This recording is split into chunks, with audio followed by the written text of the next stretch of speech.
Hi, everyone, and welcome to Search Sessions. We're so excited to have you with us today. I'm Christine Pratt. I'm our Director of Content here at Boostability, and I'll be hosting our show today. Search Sessions is a thought leadership show dedicated to helping businesses position themselves for success now and into the future, no matter the industry or location across the world. Every show has expert guests and business strategists, industry leaders to really give you key advice and insights that can help you that you can apply to your business. So we are pumped for today's show. I kid you not, this is literally the most requested topic that we've had since we started Search Sessions. We're going to be talking about SEO keyword research, and we're excited to have the industry leader in this, that's Semrush, joining us. And we have Fernando Angulo, Senior Market Research Manager at Semrush, joining us. So thank you so much for being here, Fernando. Hello, everyone. Thank you for having me here today. So excited for this. And we also have Maya, our Boostability SEO expert, here to help moderate our discussion today. And always, Maya, thanks for being here. Yeah, thanks, guys. So we don't want to waste any time. This is a huge presentation. You're going to learn a ton. So let's just jump into our agenda. So first, we'll get into some introductions just into Semrush, Fernando, and Boostability, so you kind of know our backgrounds a little bit. Then we'll talk about really how to optimize your content and with better keywords. We'll talk about how to conduct keyword research and topic analysis, then really how to do an analysis of your competitors, so you're covered on all bases. And then lastly, we'll get into the Q&A. Any questions that you have, you can submit here. I'll be monitoring both the Q&A form and the chat. And we'll also follow along on Twitter. If you're missing anything, you kind of follow our tweets there. We'll be live tweeting. We're at Boostability. You can also share your own thoughts with hashtag Boost Search Sessions. So about SEM or Semrush, they're a leading online visibility management SaaS platform that enables businesses to run search engine optimization, pay-per-click, content, social media, and competitive research campaigns and get measurable results from online marketing. Semrush offers insights and solutions for companies to build, manage, and measure campaigns across various marketing channels. Semrush, with over 72,000 paying customers, is headquartered in Boston in the United States, and then has offices in Philadelphia, Dallas, Prague, St. Petersburg, Warsaw, and Limassol. So they're all over the world. And about Fernando, as I mentioned, we're so thrilled to have him today. He is a senior market research manager at Semrush, as I've mentioned. He's been there for about 8 years now and has built an all-star marketing team, being one of the most recognized faces of the brand. Fernando speaks at 50 plus top conferences worldwide each year, and he specializes in B2B search marketing, e-commerce, influence marketing, and trained marketing teams at companies like Expedia and T-Mobile and Bing. So we're thrilled to have him. And then about Boostability, we're the global leader in small business and partner-focused white label SEO. We offer affordable SEO specifically to meet the needs of small businesses worldwide, and our platform Launchpad tracks over 2.3 million keywords every single month. And we get 86% of our customers on the first page of Google within 6 months. And we got 78,000 keywords for our customers on page 1 in 2020. We're dedicated to the small business worldwide. So with all of that, let us send it over to Fernando. Keywords and the right keywords and all of that. It's really the key to SEO success. And I think everyone here really wants to know how to identify these. So I'll send it over to you to walk us through it. Brilliant. Thank you for such a nice introduction. And the main question, of course, is, okay, how to identify high converting keywords for your website. So when people are starting searching for something, they have different types of goals. They want to get information, they want to acquire something, they want to get some entertainment. So for those type of search behaviors or intent, as we call them, we need to identify what is the exact motivation. And that's very complicated if you don't have data. And here at Semrush, we are data lovers. So we have tons of data and we love to identify the best piece of data so we can see where exactly the user's journey they are going. So in this case, when you are dealing with content, that means that you have tons of opportunities for growing your online visibility. Let's start today optimizing the content that you already have. Let's suppose that you already have a piece of content, a website, and let's do the keyword research and topic analysis. Why keyword research and topic analysis? Well, topic analysis is the keyword research 2.0. So you are going to the second layer of understanding what and where and how the users are doing their search. And then we're going to go with competitive analysis. So these three main points to understand how you can get those high traffic keywords. Okay, let's start with optimizing the existing content that you have. And in this case, we're gonna be recommending this workflow. This session is going to be very practical. So if you want to check the slides one more time at the end, that's going to be amazing for your team, for your agency, for your in-house team. If you are a freelancer, wherever, you need to follow this workflow because it's very effective and really easy to repeat again and again as a cycle. Okay, let's go with the first point. Find search features opportunities. Okay, why search features from the beginning? Basically, if you have a search feature, you're going to be having a lot of opportunities for ranking your keywords that are the most relevant for your niche, for your industry. In this case, you can see here, we have this tool that is called Organic Research in Semrush. Immediately, you can tap your domain and check what search features you have. You have feature snippets, local path, site links, images, and so on. And what are those search features that you can own? Well, actually, they are also organic results that are meant to be more prominent on the search engine. For example, make a question like how to open a bank account, right? You're not going to be receiving the classic snippets with the result, a title, description, and the URL. You're going to be receiving a box with a question and an answer. So basically, you can have all those prominent results with search features. But not only that, you can also be optimizing for questions. Questions are also really nice search features. The question keywords, or people also ask results, as we can see here. Let's go to the next slide. Are those results that people are using a lot. Oh yeah, we are going to the, well, this is the source of this presentation. A previous slide, please. Yeah. So when we are using question keywords, we can identify where exactly we are going with the intent of the user. And if we are trying to identify exactly what are those questions, voila, we have half of the game acquired with the high traffic keywords. But there are also another type of workflows for acquiring those keywords. And that's basically tools like, for example, on-page SEO checker. Here, immediately, just type your domain and you will have tons of ideas on how you can improve your whole website. Strategic ideas, backlink ideas, technical SEO ideas, and also SERP features ideas. For example, you have a keyword in the position 12. You need to do something else to improve that position in that ranking to have that keyword in the position 8, 7, or even better in the first 3 positions on the SERP. For doing that, we're going to be giving you here semantic ideas, content ideas, and also backlink ideas, so you can have that and you can gain that those SERP features in the future. But not only that, you can be reviewing every single ideas. Let's go with the next slide, one by one, immediately. With the help of the tool, reviewing your own website with those ideas that you can have from this amazing tool. Basically, you don't need to be an SEO to read all the ideas and to be implementing, because those ideas are very simple to identify and to make it live in your website.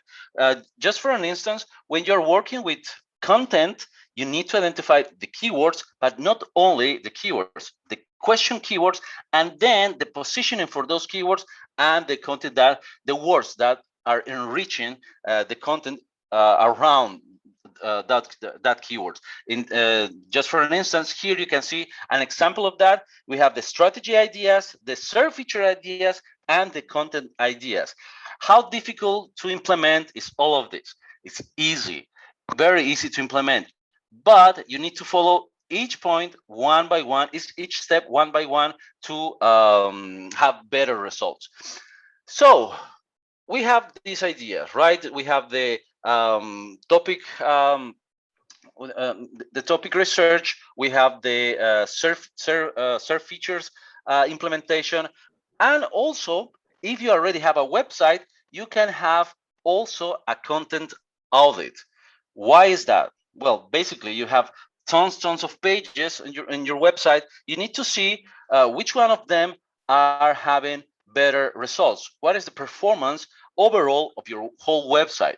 In this case, you can see there need to rewrite or remove some pieces of content. Don't be afraid of rewriting or removing or overall deleting that content that is not producing anything. It's only space of your server. It's only a waste of time for you if they are not producing anything. Think of your website as a holistic business, and your, for example, electronic store or your blog or your corporate page as a separated business that is working while you're sleeping, right? So you need to have that in a very good shape, controlling what are the exact pages that are working better. And if you can find pages that are not working overall, you can see that you have the chance to rewrite them or remove it, or maybe they need to be refreshed a little bit with an update. So use content audit as a measure of prevention to see what is the best content that is working for you inside of your own website. But if you want to go to the next level, you need to connect, of course, your Google Search Console. When you're using your Google Search Console, you're going to be seeing the exact data, the more reliable data that you can have for your own KPIs, for your own goals. And if you have some planification for the next quarter or the next couple of quarters or for the next year, you need to see exactly what is happening with your own results. That's why when we're trying to identify what is the best content inside of our website, we need to use a tool to remember how many opportunities we have. Rewrite, delete, refresh, or just start from zero, right? You have content that is not working overall. Don't be afraid of deleting that content. Start from zero if that's the situation. Okay, so what we can do with content audit as well, we can check exactly those pieces of URLs that you have that are including the most important keywords that you have. For example, here you can see in my example, Schneider Company, Schneider Electric. This is a company that is providing electricity in Europe, and they have some really important landing pages, and the amount of clicks of those landing pages is really important for them. Why is that? Because they are receiving tons of money from those conversions. So they want to measure the conversion rate, they want to measure the click rate and the average CTR for each of the landing pages. You can do that, of course, in your Google Analytics. But if you want to compare that with the whole website that you have and with your competitors, if they have similar pages, you just need to see which one of those pages are performing better. Okay, let's go with the best insights here. Oh, it's kind of very hot in my house. You cannot believe it's 28 degrees here. Yeah. And my conditioner is not working, of course. Oh no, okay, that sounds so bad. Yeah, no worries. It feels really good. Okay, so what do you need to have? What do you need to do in order to have your content optimized? Let's go with the first 3 points. Let's go with the next slide. Yes. First, find SERP features. Those SERP features are great opportunities for you to be dominant and prominent on the organic research. SERP features are a great investment, not only for your current customers, but for acquiring new users, for acquiring new audiences. In this case, the most prominent SERP feature are the feature snippets. I'm going to be talking more about the feature snippets in just a few minutes. The second tip that I can give you here is that you need to have your on-page SEO checker, for example, the one that we're using at Semrush, to get ideas on what you need to do next. There is always some kind of work that you can do in order to optimize your website. Get more ideas and go for them. I see there are some questions. If you want to just interrupt me, and we can go answering some questions that we have right now, or we can wait till the end. It's up to you. Let's keep going. If there's something that's relevant to what you're saying, I'll ask a little clarification, but we'll get to those at the end. Okay, perfect. So, and the last tip that I can give you here is the content audit. If you have a tool like Semrush, in this case, you can run a content audit to identify what are the best performing URLs that you have, the best piece of content, and you can identify what you need to delete, rewrite, or just refresh. So just having these 3 hints, you can optimize the existing content that you have. Well, that's the first part. Let's start with the second part. Keyword research and topic analysis from zero, right? You don't have any kind of content. You want to start from zero. So here you will need to have a different workflow. First step. Let's identify the audience interest for your topic. If you're not doing this, you are just going to be ranking for useless keywords. You need to identify the audience interest, what they want, and how they are searching. Second step here, analyze your users' problematics to solve their problem. Actually, when we are asking something to Google, they are really happy to offer us the best possible result. So that's their main goal, to help us to solve our problems, right? And our work is to analyze those user problems. Step number 3, let's find a cost-effective topic and cost-effective keywords linked to that topic. So there are tons of topics out there. Some of them are really expensive to use because they are very competitive, but some of them are not, and they're more related to your business that you might think. Okay, let's start with the first point. Identify the most researched topics for your keyword. Once you're doing your keyword research, and I'm in this tool called Keyword Magic Tool. Let's put, for example, a keyword. Let's say circuit protector. This is also a product, and the first results that you can see here, the total amount of keywords are 482. So this is a very specific product, right? Circuit protector, and you can see that we have several group of keywords that are including the keywords search, break, motor, versus, power, strip. So those group of keywords are really good to use when you are creating content overall or for paid advertising. If they are competitive enough, if you have keyword difficulty, we're going to be talking about those metrics as well.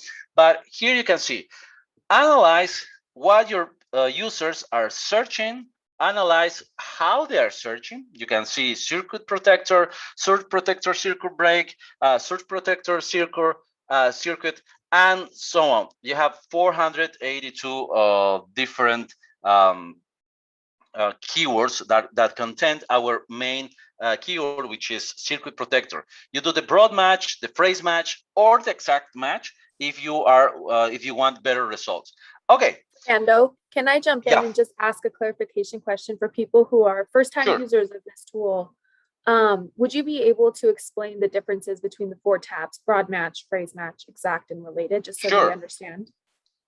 Sure. Let's go for it. So thank you. here you can see that, for example, we have the broad match selected tab selected here, and here we are included all the results in terms of keywords that contains circuit protector, our main keyword, but they are going further with more long tail keywords. For example, we're going to be having a circuit breaker versus surge protector. That's not our main keyword, but it's very broad. They include they are including also our own keyword. Just as an example, if we're talking about football, right, or soccer, like in the United States, you are talking about Ronaldo, Messi, but also you are talking about Nike football shoes. You are also talking about World Championship. So those topics are different in some way, but they are broadly related to the same main idea. Here is the same case. Phrase match is when we have exactly the same keyword that we are using. Exact match is like this, is the exact keywords that we want to use, and related are other related topics that includes or cannot include our main keyword.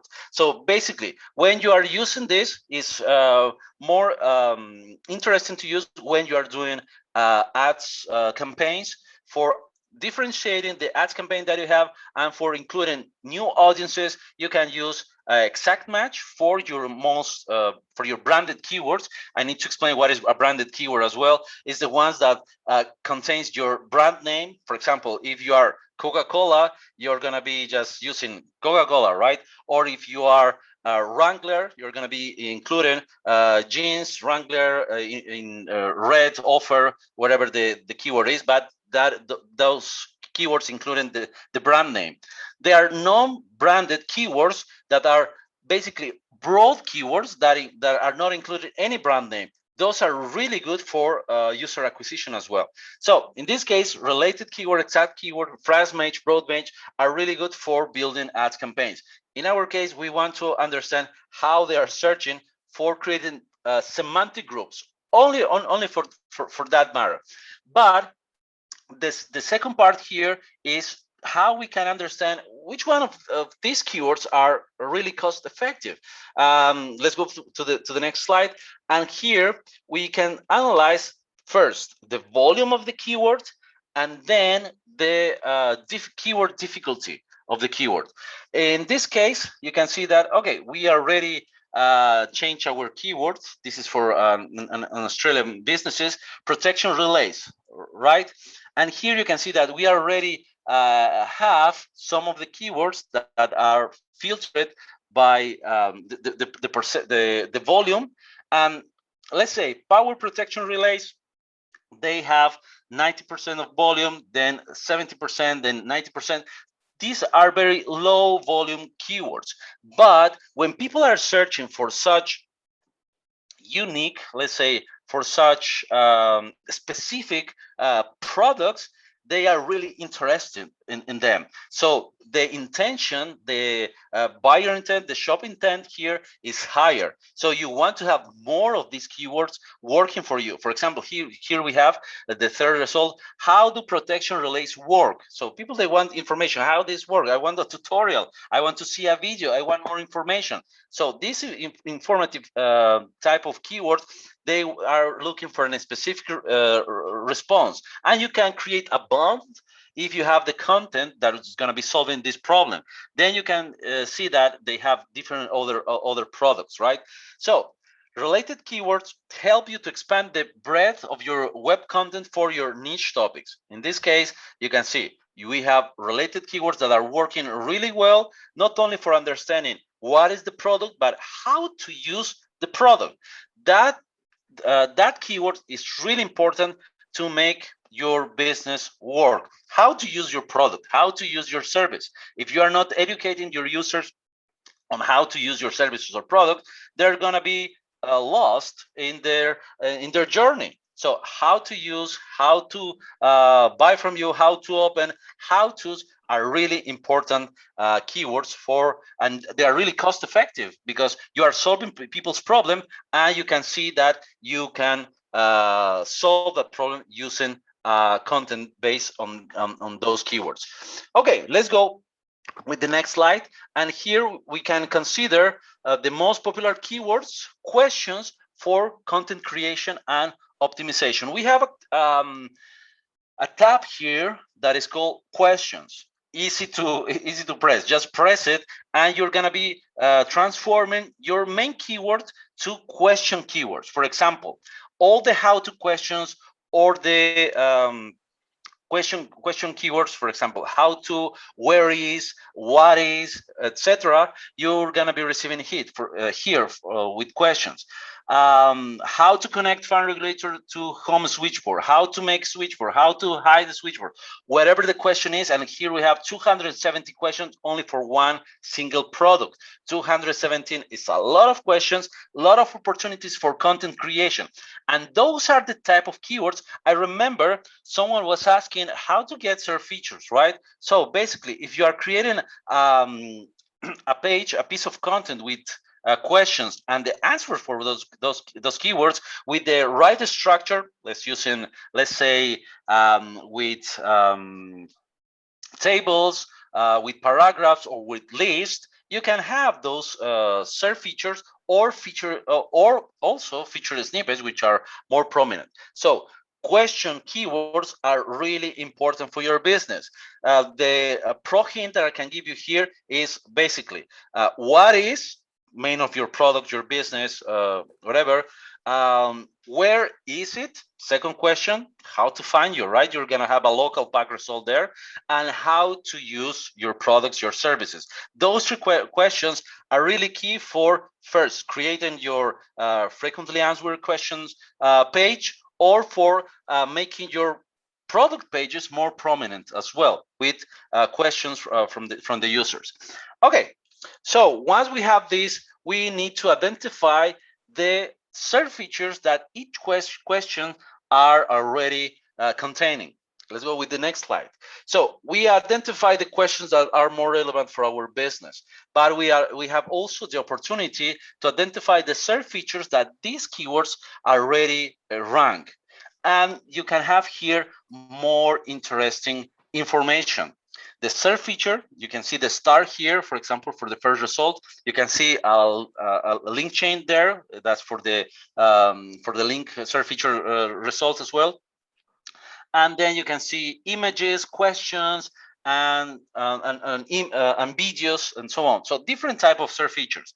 You can check every single question and analyze the results that these keywords are providing. Some of the results, you're going to be impressed. They are not elaborated at all. That means that you have opportunities to go to your own website, fix the content, refresh the content, create new content to rank for that specific SERP feature.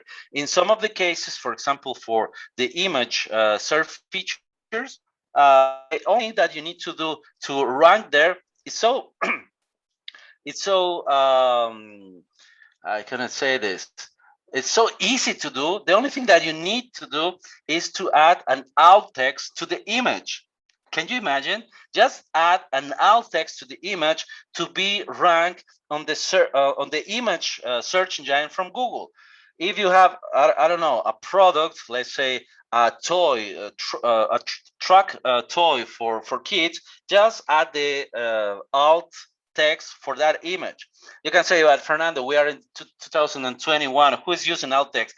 That's precisely, nobody is using alt text anymore, and the SERP, the image results are kind of empty with all images. Add, please, alt text in your images. That's the first thing. For the rest of the SERP features, of course, there are different techniques. For example, for the feature snippet, I'm going to be showing you some hints on how you can get those SERP features. For people also as results, basically, the question keyword and the answer. I'm going to be giving you the exact number of words and characters that you need to use after that title of that question. Okay, So identify the keywords that you want to use, and then the feature snippets, or people also ask, those are the most prominent these days. But we can also go and check the topic ideas for creating even more content. You can ask to basically any company, you have a content calendar, 60% of them are going to be saying, yes, we have a content calendar. Next question, are you implementing your content calendar? 30% of them, they're going to be say, yes, we're implementing that content calendar. And that's the situation. Not all of the companies are implementing the content calendar because they are lacking of content ideas for the rest of the month, for the rest of the year. Let's go with the next slide. So that's why we can use topic ideas for creating even more content. And this is another tool that I really love, that is topic research. Here you have one main idea, and as you can see here in this slide, we have several ideas that are complementing, that are making more discoverable, more visible our main idea. So if you want to have a hub of search features or feature snippets, you need to work with your main idea. The purpose of your business, your star product, your star service, and creating different type of content around of it. Why is that? Because that's the way that Google is understanding that that product, that service is relevant, not only for you, but also for your users that are coming every single time for more content, to be more informated, to have more related information about that product or that service. So with this tool, you can identify not only the topic, the subtopic or the cluster of subtopics, but also other questions and headlines from the best resources, not from the top ranked resources, but for the best resources out there. Most popular resources, we are identifying by a metric that is called resonance. Resonance means that those best performing topics are the most popular by the number of backlinks. If you want to rank for any single keyword, you need to have backlinks. That's one of the major ranking factors till this day. I know there are some experts that they say that you don't need backlinks at all for ranking your keywords. For me, that's still a myth. You need backlinks to rank for the content that you want to promote. Because a backlink is a mention from another site that is coming to your own website in a term of a hyperlink, a link to your website. They are mentioning your content because it's good, because it's relevant. If you have more of those mentions, more of those backlinks, that's a signal to Google that your content needs to be ranked higher. So that's why you need to have those backlinks and understand how many backlinks the top performing topics in your industry are having. Just for an instance, I was checking the fintech industry for this year, and I saw that the most popular topics, they have around 45,000 backlinks for only one single page. For other industries, for example, for the fashion industry, the amount of backlinks is even crazier. It's around 2 million backlinks. So the amount of competitions for different industries is crazy. But of course, we have influencers, we have social media, we have as well referral programs. We can have affiliate programs that can help us to gather more backlinks. But that's another story. The only thing here is important to have backlinks and understand how many of them you need to have here. And let's go, for example, to the next slide and see the topics that you can be using. Oh, can we go to the previous slide? Yeah. So here you can use each idea from the map that I was showing you one by one to identify first the topic efficiency, how many users are interested in that topic, to see the trend line this topic is trending, or maybe I'm very late to the party. Just as an example as well, 3 years ago, everybody was talking about Bitcoin, about cryptocurrencies. 2 years ago, like nobody was talking about that. They were trying to avoid the topic because, okay, the numbers were going down. This year again, everybody's talking about cryptocurrencies, and the spike, the alert in terms of trending is going higher and higher. You want to follow the trends, to follow the interests of the people. And this tool can help you to identify that. You just need to select, as you see here, a little icon of fire. That means that this topic is trending. Why and how we are measuring that this topic is trending? Because the amount of backlinks that this specific topic is receiving in one single day is really prominent. It's really high for one single day. So that means it's trending. I don't like this word, but I need to say it as well because it's kind of very used, is viral, right? This topic is viral because of the amount of backlinks that is acquired. So, and this topic can be very cost effective because if you are just picking up the trend, you're gonna be just receiving a huge portion or a small portion, but a portion of the interest of the overall audience that is looking for this. So being the trend is very cost effective if you are part of that trend, or of course, if you are the creator of the trend, no questions here. But if you have just a portion of the interest of the people when something is trending, that's going to be very useful as well. And let's go with the last part, which is competitive analysis. Here, with competitive analysis, the main things that you can do is the hints here for keyword research and topic analysis. Strange. First of all, first step, analyze the audience interest for your topic or product with Keyword Magic tool. That was the first thing that we did. How they're searching for your product or services, how many broad match, exact match do they have, and of course, we are having several results for that as well. Try to use, I love to use broad match because you can have several sons of different ideas on how people are searching for products or services like you have. Then unlock a brand new source of targeted traffic with the help of related keywords. Related keywords are also great to acquire more audiences, new users. Third hint here, analyze the problems around your topic or product with Keyword Magic tool. The question keywords are the best for doing this. People are searching for how-to keywords. That's the problem that they have. They want to solve it. Use how-to keywords. Then find cost-effective content ideas, the best topics that you can find out there with the help of topic research, and you can create around that topic several cluster of subtopics that are going to be enriching the main idea of your topic.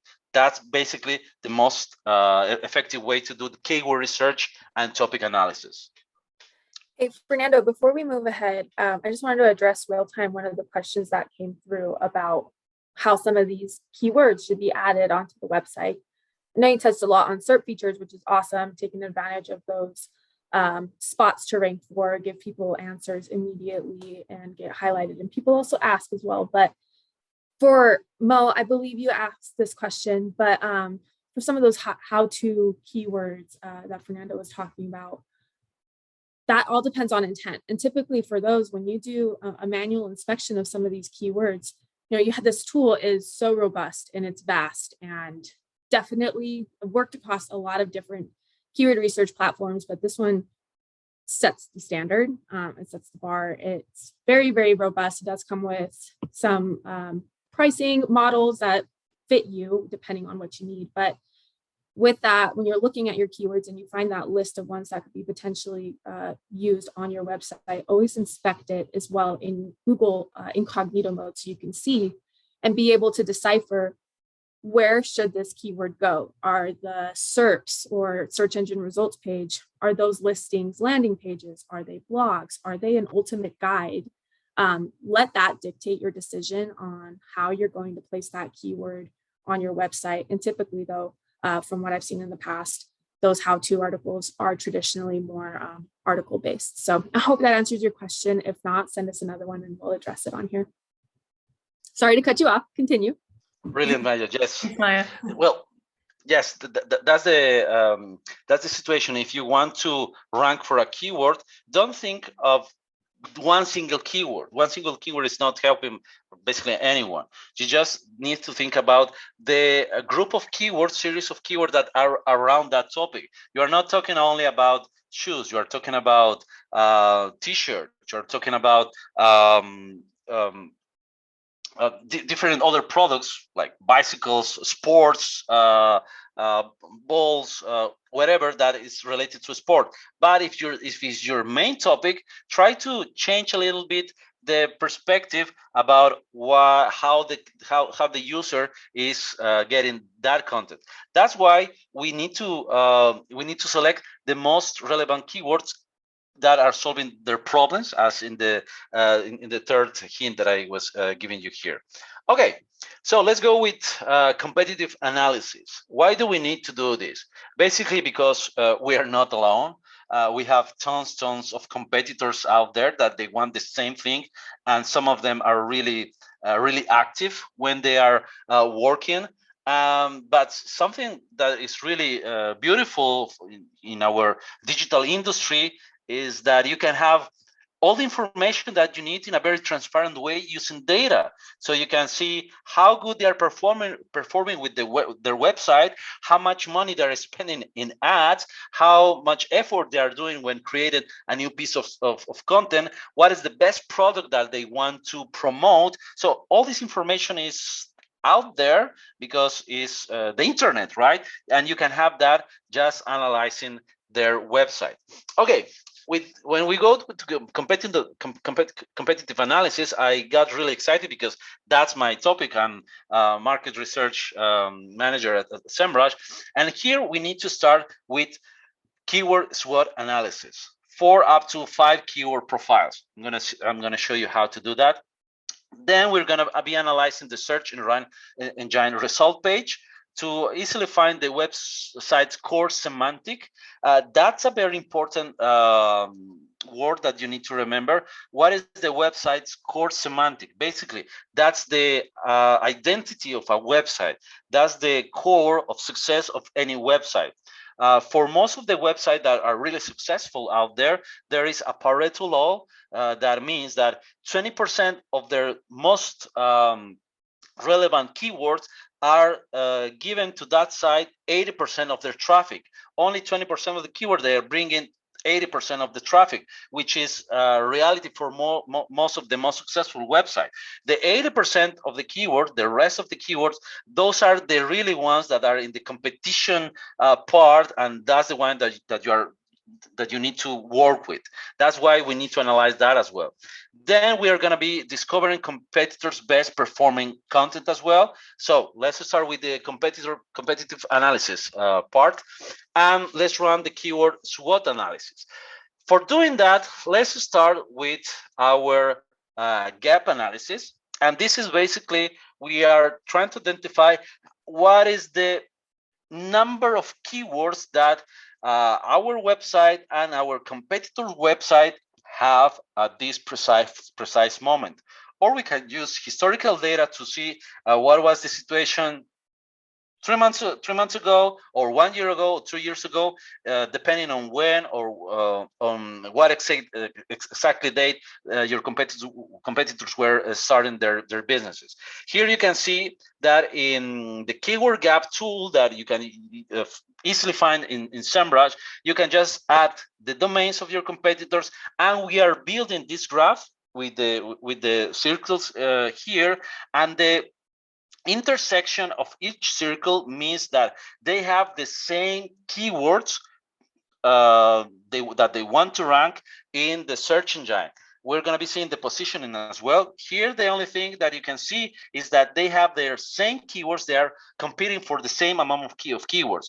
For the company that is in blue, that is Schneider Electric, they have a lot of keywords, a ton of keywords. That's why the circle is bigger than the orange and the green one. But the number of keywords that they are competing with the blue and with the orange and the green one is kind of a lot of keywords. Let's see how many keywords they are working on.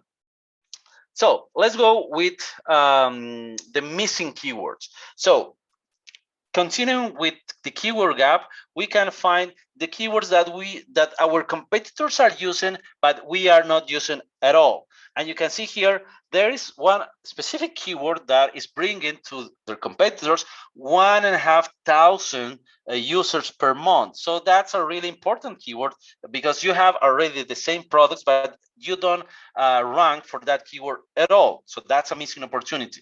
The rest of the keyword, for example, here you can see some products, Airoli electricity office contact number, nobody needs that.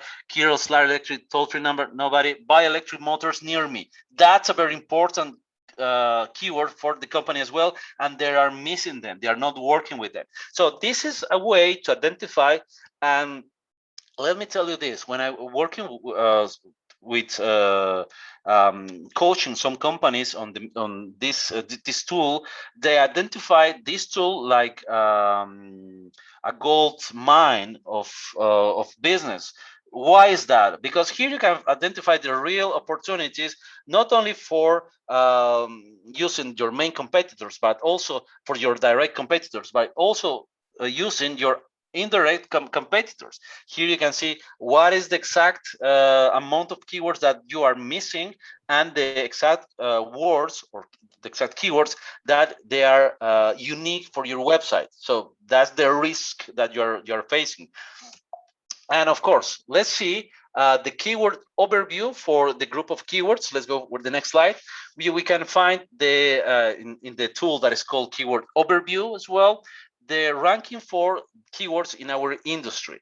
So just for an instance, here we want to identify what are the positions for industrial automation, and these are the results, the SERP results that you can easily find on Google. Just type industrial automation and you will see that they have 443 million of results, so million of web page that contain that keyword. So that's the amount of competitors that you have for this specific keyword, 443 million.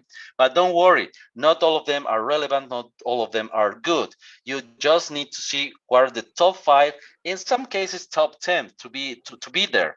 So as you can see here, we have the first to 10th position. That's the first page. From the 11th to the 20th position, that's the second page, and so on.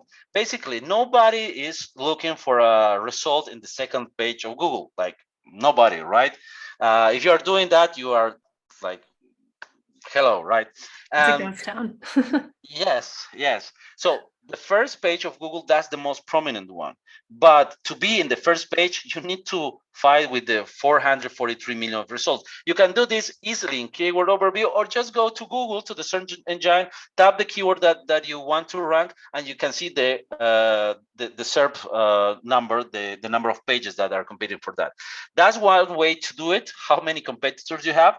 But what about to see how many of them are really containing this keyword in a very good position? Let's go with the next slide.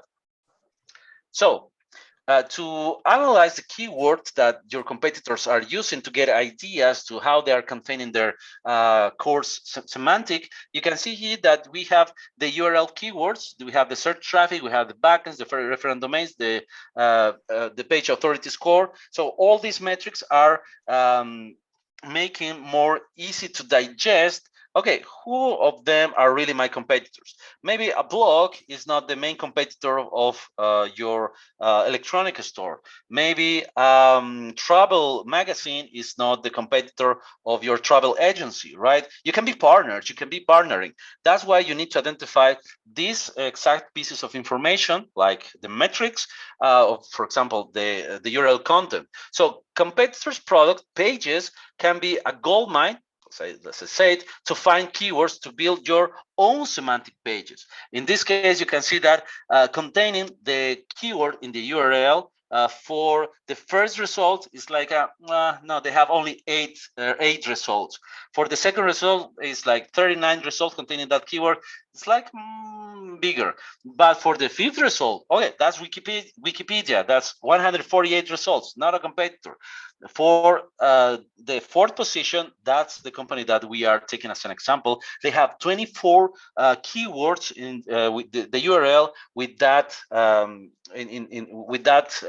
result. So that means that keyword is relevant to them. We need to go there and analyze one by one, identifying why they are using that, but even more, in which exact landing pages or pages overall they are using those keywords. Let's go to the next slide. So this is another tool that is called, well, it's inside of organic research.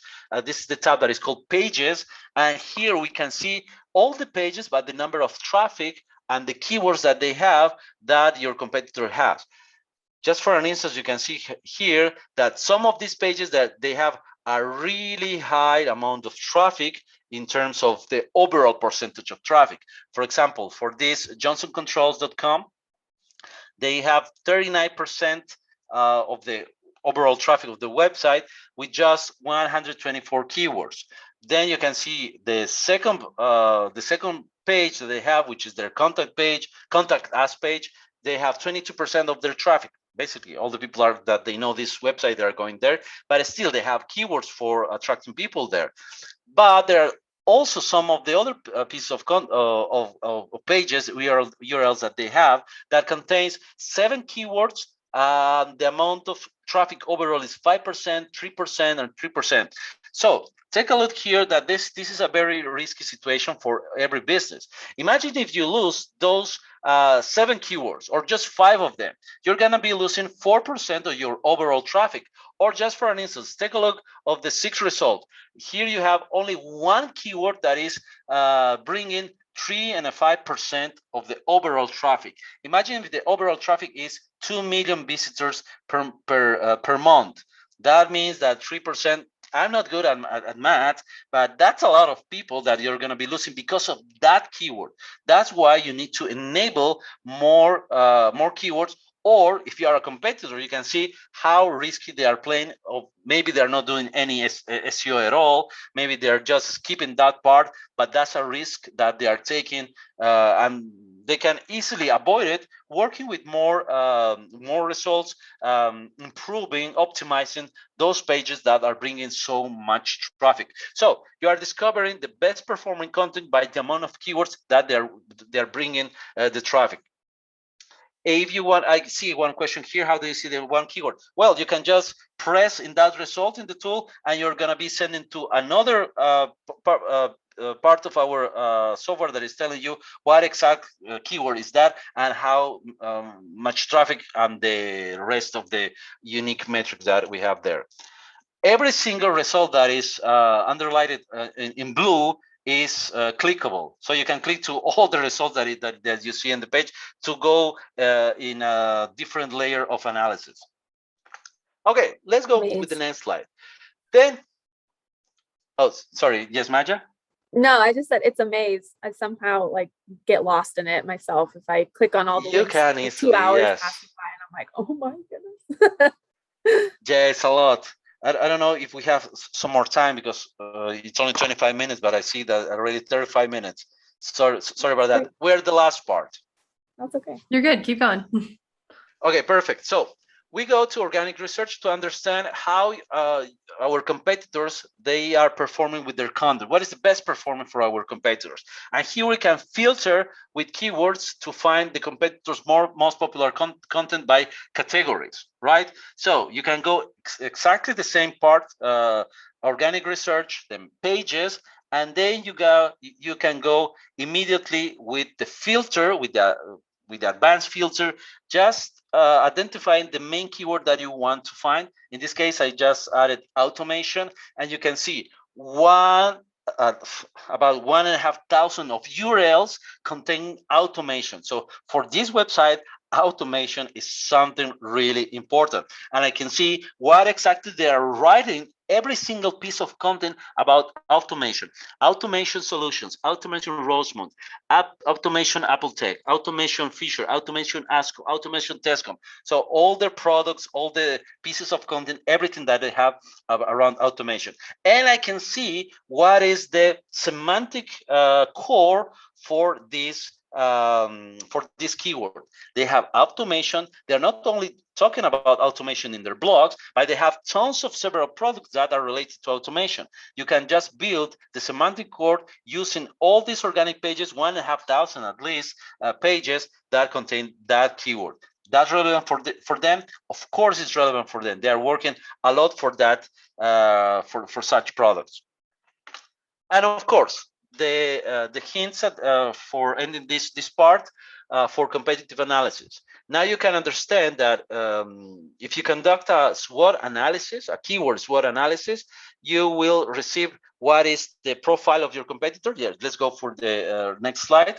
You can receive the profile of your competitors, and you can compare it with your profile easily. Go to the gap analysis and enter your domain and the domain of your competitors.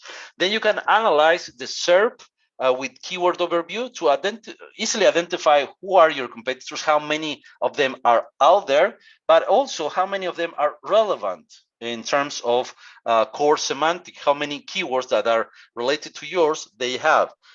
Easily, as in the third step, keep an eye on your competitor best performing content, because that's the core of their business. If they are working with one keyword more than one time, imagine 1,500 pages containing the same keyword in different perspectives to attribute more visibility to their main business product. That's their gold mine. So you can go there and analyze how they're building that as well. So a lot of ideas with competitive analysis, but let's go a little bit in upper level, right?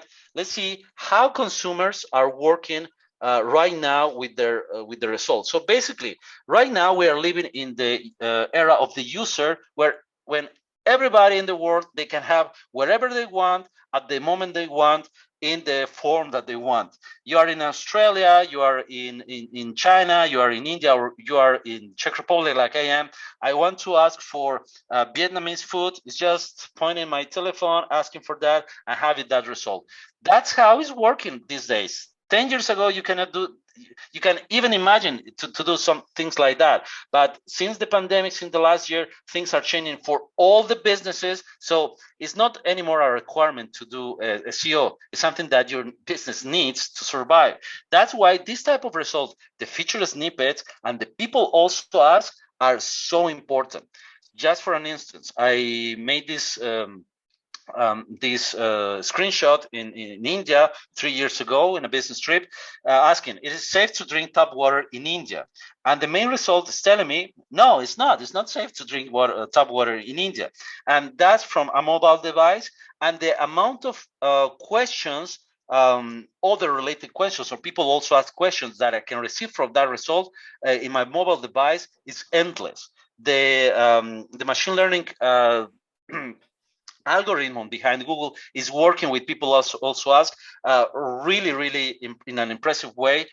Right now, they are working more with those type of results, because you don't have any more page 1, page 2, page 3 with people also ask. It's just one big list of related questions that can help you to survive in a situation like this.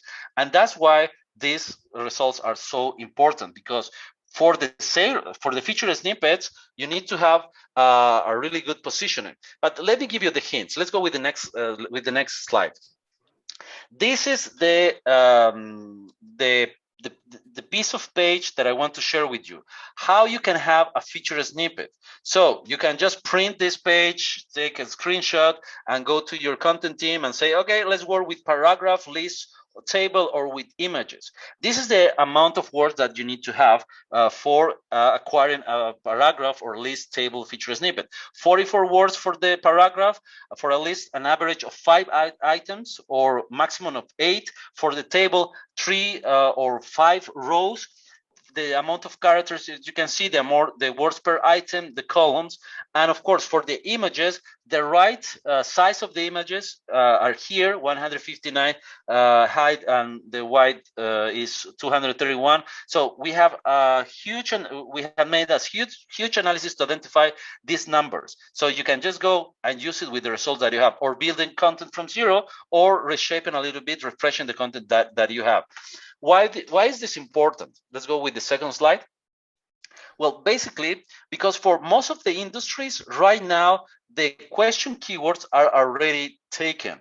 For the questions starting with why, 76%, and this is the comparison between mobile and desktop, are already taken. Why everything, right? Why the bluest sky? Why do I need to drink? Whatever the question is, 76% of all questions are already taken. They have already a result. Take a look at this. How, which is in the last position, 89% are already taken. So basically, the whole internet, they already have results. The whole Google, I will say, they have already a result for how. For does, exactly around that amount, 84%. So for all these question keywords, you have already a result with people also ask. Why is this important? Because you have less and less opportunities to be there, but still you have opportunities to be here with your product, services, and with your own keywords.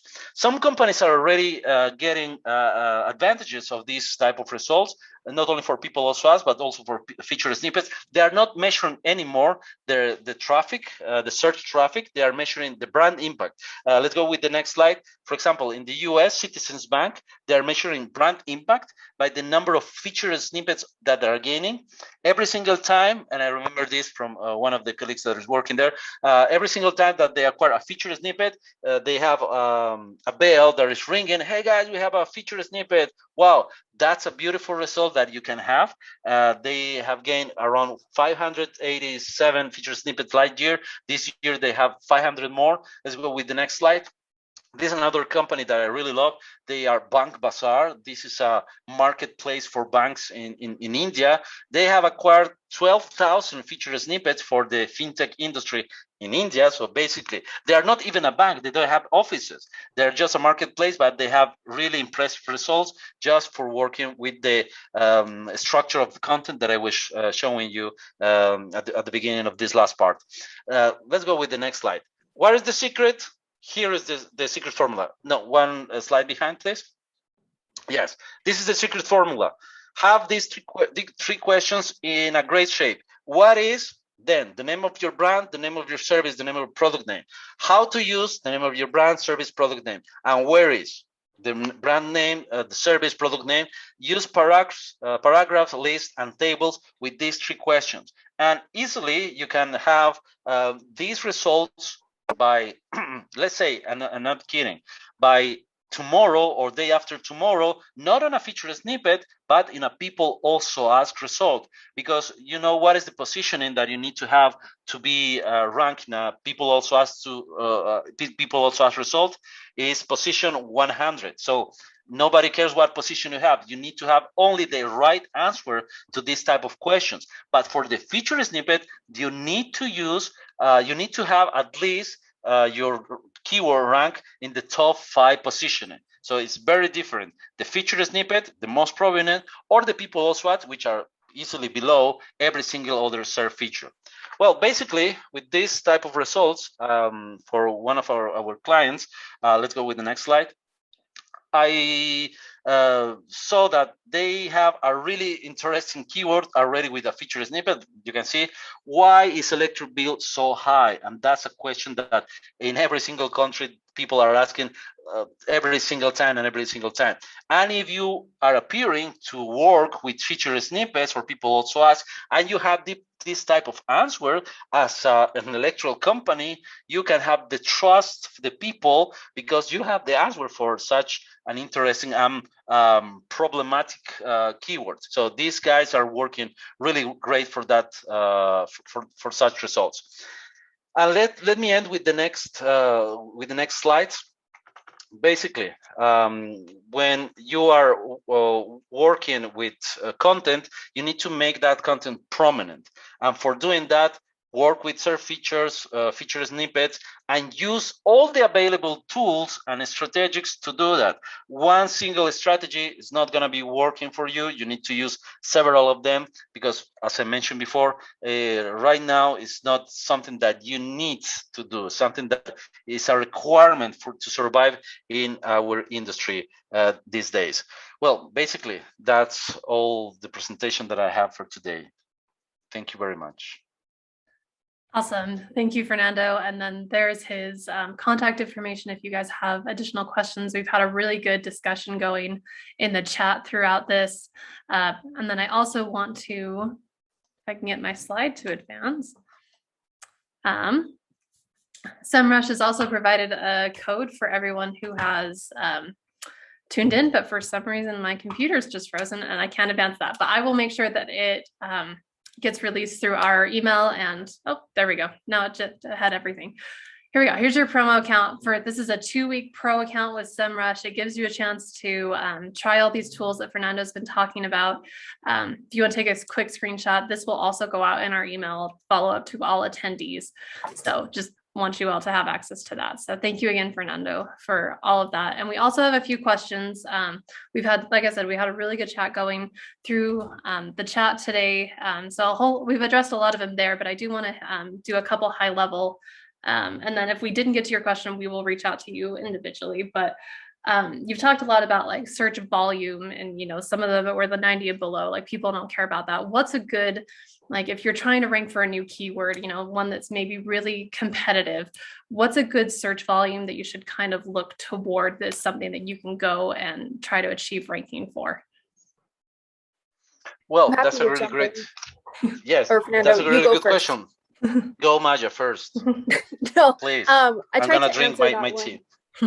For oh my gosh, I forgot who asked that, but in my experience, I feel like that just depends on the industry that you're in, because the search volume does vary depending on, are you a really popular industry where naturally you're going to have a lot more people interested in it, a lot more people searching for various keywords. But if you're a niche industry, right, or say you're like industrial supplies, manufacturing, those kinds of things typically don't have as much search volume, but that's not to say SEO is not as important. So with that, I worked before in an agency setting, managed a variety of companies in various different industries. So what we found success doing was just, you recognize the patterns of who you're working with and what industry you're working with. So there's not like an end all be all number for me, at least. Fernando, you might suggest something else in your years of working. You definitely have experience in that area as well, but I feel like it's a use case scenario. So 90 might be on the high end for an industry, whereas it might be really low for one that's generating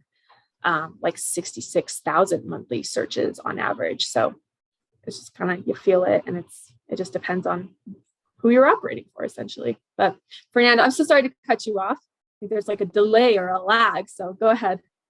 No problem. No, that's the right answer for this question. It depends, right?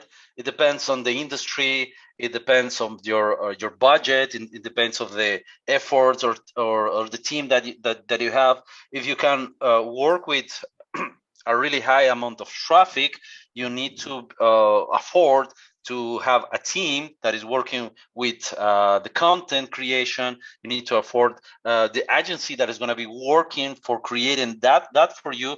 In this case, well, it depends of many factors.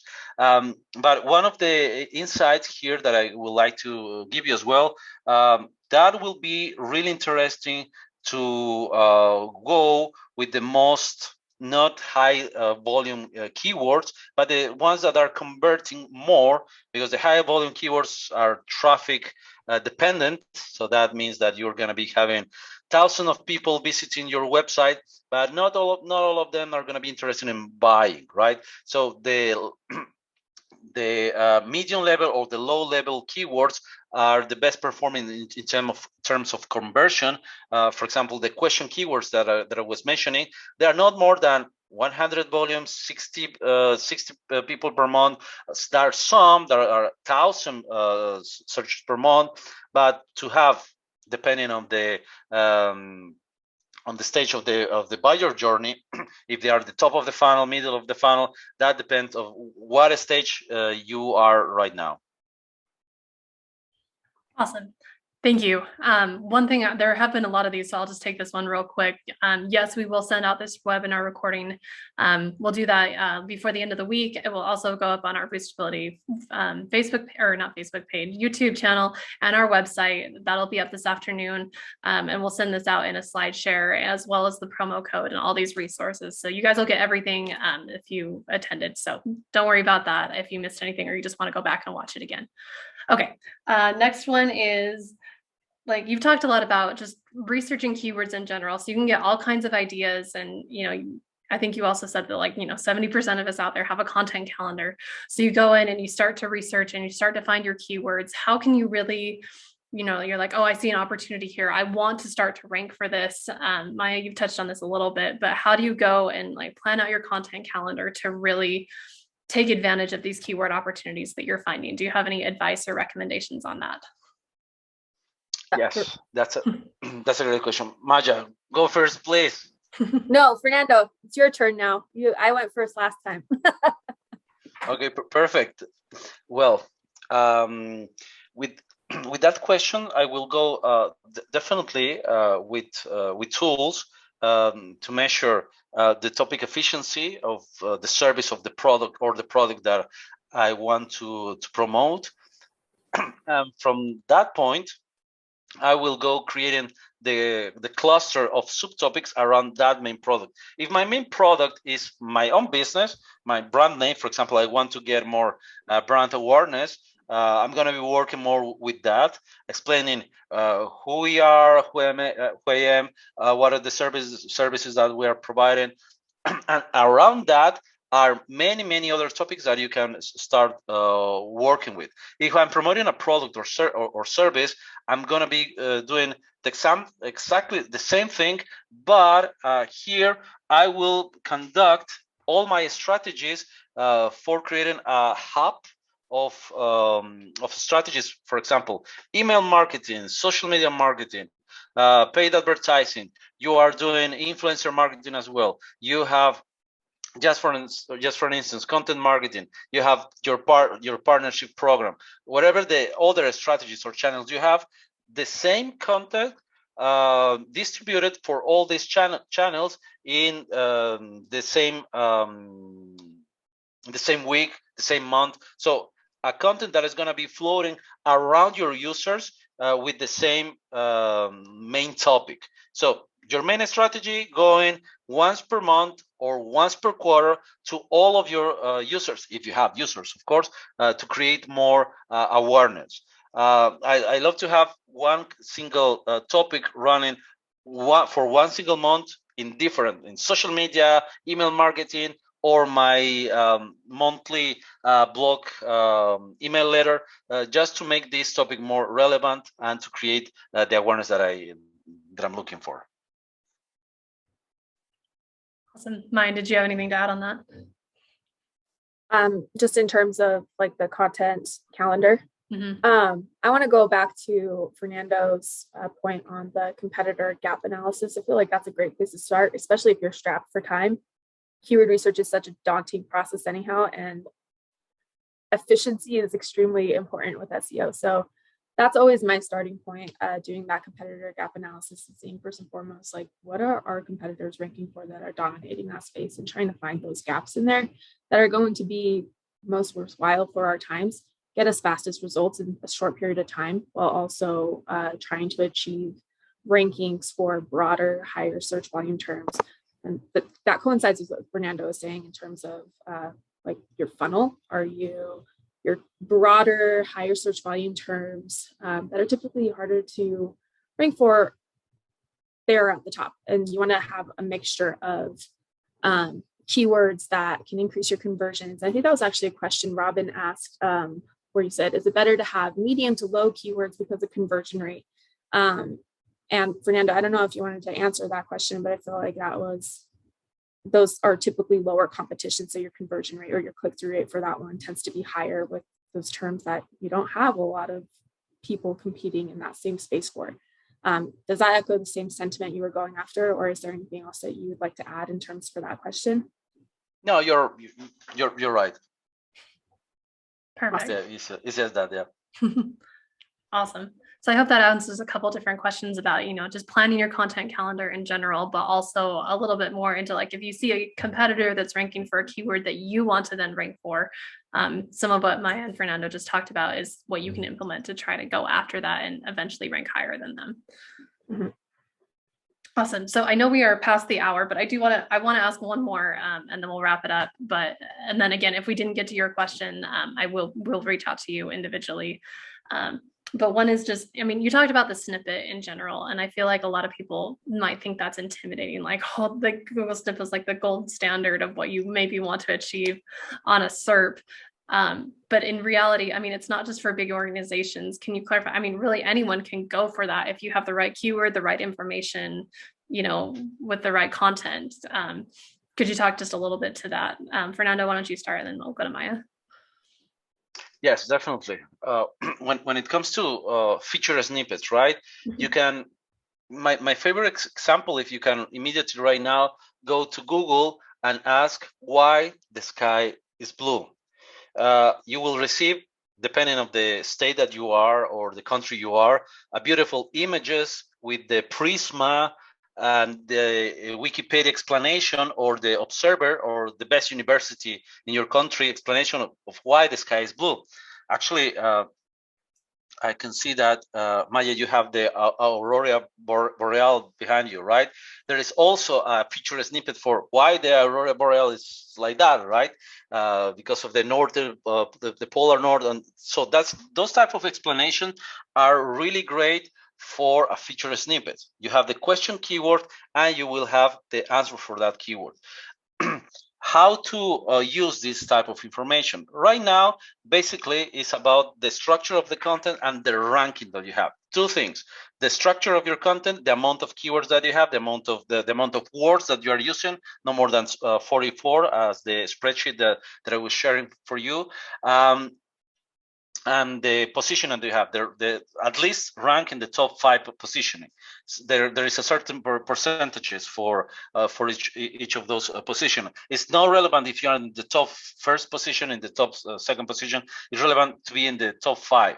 But one of the interesting things here is the future of investment on feature snippets.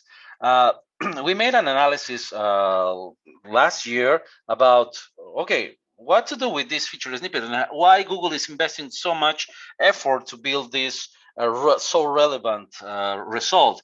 If you are using a laptop like me, a 13-inch MacBook, for example, you can see that the result is about half of the page of your browser, right? It's half of the page. So I can see even the 1st position for that result. Oh, the 1st position is even not on the 1st page of Google.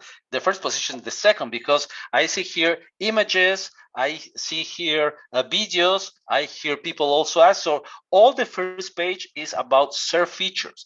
So being the 1st on the search results is not cool anymore. Having a search feature is right now more prominent because of all the changes that Google is having. But there is also a bonus feature here.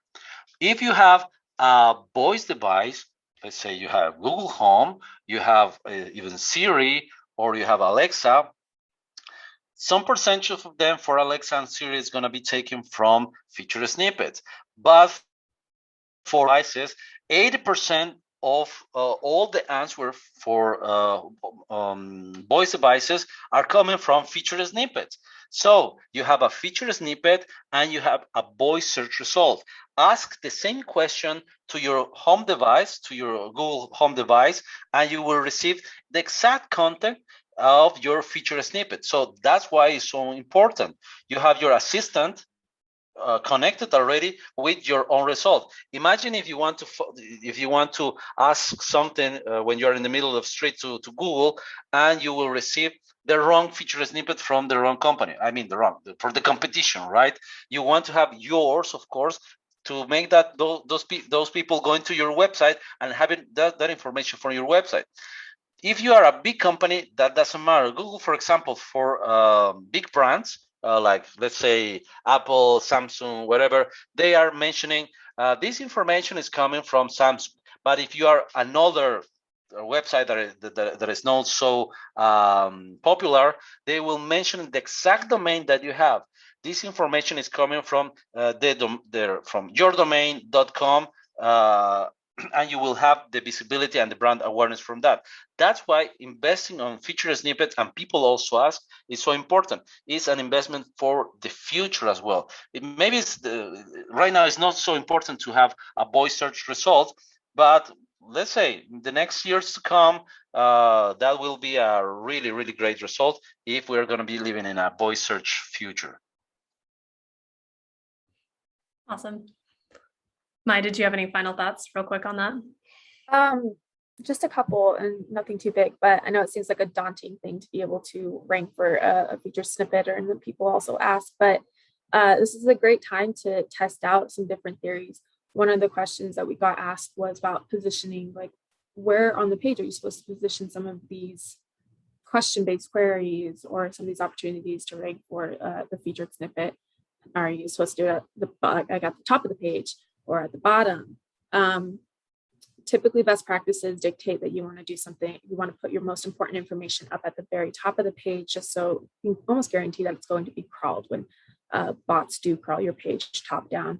However, there are other ways to go about this, like play around with your structured data and schema markup, the FAQ schema, the Q&A schema, attach that to some of your questions, or if it's a paragraph, you can attach it to that to help increase your chances of ranking and dominating that space for your featured snippet. But there's so much you can do outside of just content, but always err on the side of user experience and giving people the answer to their question immediately, not in the content, not like buried in there somewhere. It's all about instant gratification with consumers now. Whether that's a good thing or a bad thing, it can be challenging when you're writing. You want to tell a story, but always aim with what I would recommend. And what we've found success with is definitely answering that question immediately after it's asked in your content or as a header, just so you could increase your chances of ranking in that position. Awesome. Well, thank you both. Again, this has been an amazing discussion. Fernando, this is an insane amount of information. So I hope everyone that's listened today has found it helpful, and you now have a better understanding really of what it takes to do keyword research. So thank you for your time. This has been wonderful. And thank you, Maya, for your insights as well. So just to wrap things up, if you need help with your SEO, that's what we do here at Boostability. We can help you with this keyword research. So if you found all this a little intimidating, we can take care of that for you. We service companies all over the world. So you can reach out to us. There's our website and phone number, or you can, and this afternoon we'll repost this webinar at boostability.com/search-sessions. So again, thank you everyone for joining us. Thank you, Fernando and Maya, and we will talk to you all soon. Yeah, thanks, Fernando. That was awesome. Thank you. Thank you, Christine, Maya. A pleasure. Great. Have a great day, everyone. Bye.